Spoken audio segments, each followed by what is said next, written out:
जी हां दोस्तों, आज है 10 जुलाई 2026। दिन गुरुवार का, हिंदी तिथि आषाढ़ कृष्ण नवमी। और आइए बात करते हैं आज के मुख्य समाचार, बड़ी खबरें, देश और दुनिया का ताजा अपडेट लेकर हाजिर हो गए हैं। आज का ये वीडियो भी बहुत ही स्पेशल होने वाला है। काम की महत्वपूर्ण बड़ी खबरें जानने वाले हैं। किसान भाइयों के लिए, युवाओं के लिए, पढ़ने वाले बच्चों के लिए, बड़े बुजुर्गों के लिए, माताओं और बहनों के लिए और आम जनता से जुड़े कई महत्वपूर्ण फैसले जानेंगे। वीडियो को आप पूरा ध्यान से देखिएगा और इस वीडियो को आप लाइक और शेयर भी जरूर कर दीजिएगा। आज का यह वीडियो बहुत ही स्पेशल होने वाला है। सबसे पहले तो आपको दिखाएं, प्रधानमंत्री नरेंद्र मोदी आज ऑस्ट्रेलिया में मेलबर्न मीट्स मोदी कार्यक्रम को संबोधित करेंगे। पीएम मोदी आज विदेश यात्रा के तहत ऑस्ट्रेलिया के मेलबर्न में मौजूद रहेंगे। साथ ही बड़ी खबर आप देखिए, आज रात ईरान पर बड़ा हमला करेंगे। डोनाल्ड ट्रंप की चेतावनी से मिडिल ईस्ट में टेंशन बढ़ गई है। कुल मिलाकर दोस्तों, बात यह है ना कि अब अमेरिका और ईरान एक बार फिर से आपस में भिड़ने वाले हैं। अमेरिका ने कहा कि वह ईरान पर फिर से बड़ा हमला कर सकता है और डोनाल्ड ट्रंप ने जैसे यह बयान दिया तो पश्चिम एशिया में तनाव और बढ़ गया। तनाव बढ़ा ही नहीं दोस्तों, अमेरिका ने ईरान पर फिर से हमले कर भी दिए हैं और एक बार फिर पूरी दुनिया की चिंताएं बढ़ गई हैं। ईरान और अमेरिका सीज फायर यूं मान लीजिए कि अब खत्म ही हो गया है और ईरान के बड़े शहरों पर एयर स्ट्राइक की गई। होमज में जहाजों पर ईरानी हमले के बाद यह बड़ा एक्शन लिया गया अमेरिका की तरफ से। आपको पता ही होगा, ईरान ने अभी हाल ही में हॉर्मुज में जहाजों पर हमला किया था और उसके बाद से ही डोनाल्ड ट्रंप काफी नाराज हैं और ऐसे में ईरान और अमेरिका का इस सीज पर लगभग खत्म हो गया है और ईरान के बड़े शहरों पर एयर स्ट्राइक की गई। डोनाल्ड ट्रंप ने इससे पहले कहा था कि ईरान पर बड़े हमले किए जाएंगे और यह हमले शुरू हो चुके हैं।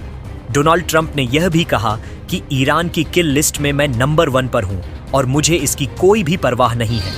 तुर्की में डोनाल्ड ट्रंप ने इस तरह के बयान दिए हैं। अमेरिका और ईरान युद्ध पर बोलते हुए डोनाल्ड ट्रंप ने कहा कि तेहरान जब हमला करता है ना, तो हम 10 गुना ज्यादा जोरदार हमला करते हैं और हम उनसे कहीं ज्यादा जोरदार हमले करते हैं।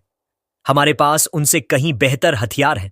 तो कुल मिलाकर यह जो लड़ाई है ना, वह एक बार फिर से बढ़ती हुई दिख रही है। अमेरिकी हमलों से ईरान फिलहाल दहल गया है। कई बड़े शहरों में हमले हुए हैं। चाबार में बिजली ठप हो गई। बंदर अब्बास में भी तेज धमाके हुए। कुल मिलाकर ईरान के साथ शांति समझौता अब समाप्त हो गया है और इस ऐलान के कुछ ही घंटों बाद अमेरिका ने ईरान पर फिर से हमले शुरू किए। अंकारा से डोनाल्ड ट्रंप ने जैसे ही यह वॉर ऑर्डर दिया, दुनिया में एक बड़ी हलचल देखी गई और जैसे ही इधर डोनाल्ड ट्रंप ने सीज फायर खत्म होने का ऐलान किया तो बाजार का यानी शेयर मार्केट का भी दम निकल गया। भारतीय शेयर मार्केट के हालात कुछ इस तरह से रहे कि निवेशकों के RS9 लाख करोड़ स्वाहा हो गए। डोनाल्ड ट्रंप ने जैसे ही बयान दिया था तो मार्केट की आलस इस तरह से लाल हो गई।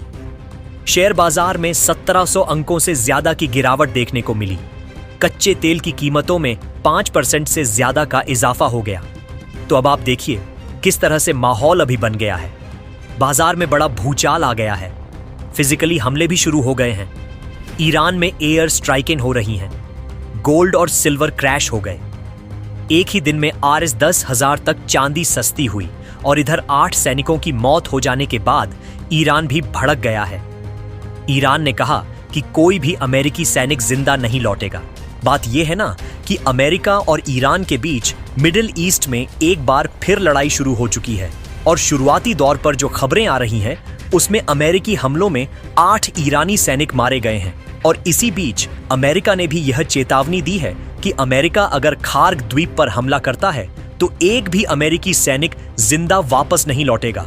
और इन सब बातों के बीच अमेरिका और ईरान में जिस तरह से भी तनाव बढ़ा हुआ है ना, हमलों पर भारत ने भी एक बार फिर से चिंता जताई है। भारत ने कहा है कि बातचीत से समाधान निकाला जाए।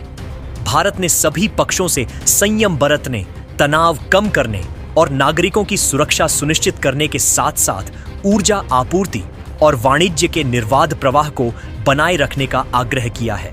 चलिए खबरों का सिलसिला और आगे बढ़ाते हैं। जम्मू कश्मीर के रियासी जिले में भारी बारिश के बाद वैष्णो देवी यात्रा के लिए नए मार्ग पर लैंडस्लाइड हो गया, जिसके चलते बैटरी कार सेवा को अस्थायी रूप से बंद कर दिया गया है। पुराने रास्ते से श्रद्धालुओं की यात्रा सामान्य रूप से जारी है। इधर राजस्थान से एक बड़ी खबर आ रही है जो काफी महत्वपूर्ण भी है।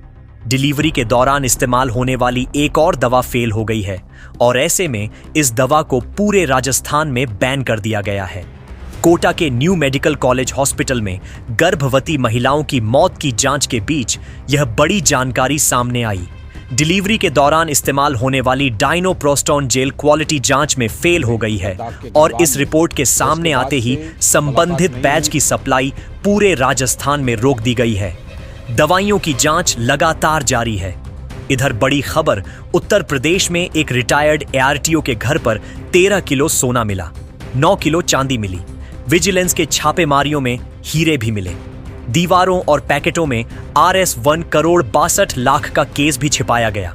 तो उत्तर प्रदेश में एक रिटायर्ड सहायक संभागीय परिवहन अधिकारी ललित कुमार के लखनऊ स्थित घर पर विजिलेंस ने छापेमारियां की।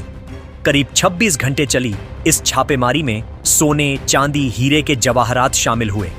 RS 1 करोड़ 62 लाख का केस भी मिला। तो यह धन कुबेर लोग हैं, इनके पास अथाह धन है। फिलहाल बढ़ते हैं बड़ी खबर। देखिए, आप राम मंदिर चंदा चोरी मामले में भी महत्वपूर्ण अपडेट सामने आ रहे हैं। फर्जी रसीद बुक मिली। आरोपियों को लेकर परिक्रमा मार्ग पर पुलिस पहुंची। राम मंदिर चढ़ावा चोरी के मामले में 3 आरोपियों को, लवकुश मिश्रा, अनुकल्प मिश्रा और करुणेश पांडे को पुलिस ने 40 घंटे के रिमांड पर लिया है। पुलिस को आरोपियों से श्री राम जन्मभूमि तीर्थ क्षेत्र की एक पुरानी फर्जी रसीद बुक भी मिली है। जो यह रसीद जो है ना, वह हूबहू असली रसीद बुक की तरह दिखती है। यह आरोपी रसीद बुक से फर्जी तरीके से चंदा काटकर पैसे अपनी जेब में रख लेते थे।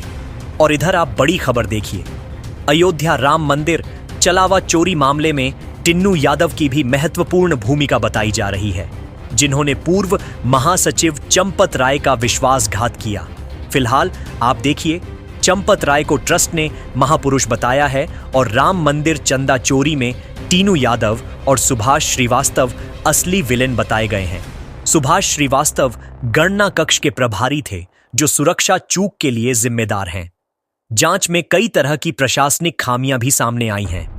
कुल मिलाकर बात यह है ना कि अयोध्या राम मंदिर चढ़ावा चोरी मामले की जांच फिलहाल लगातार जारी है और इस दौरान हर रोज नए नए खुलासे भी सामने आ रहे हैं।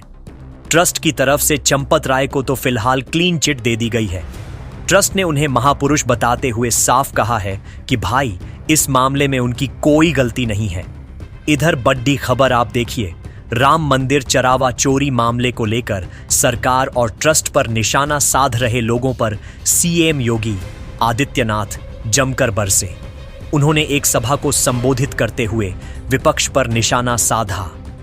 सीएम योगी आदित्यनाथ ने कहा कि सिर्फ 8 लोग शामिल हैं।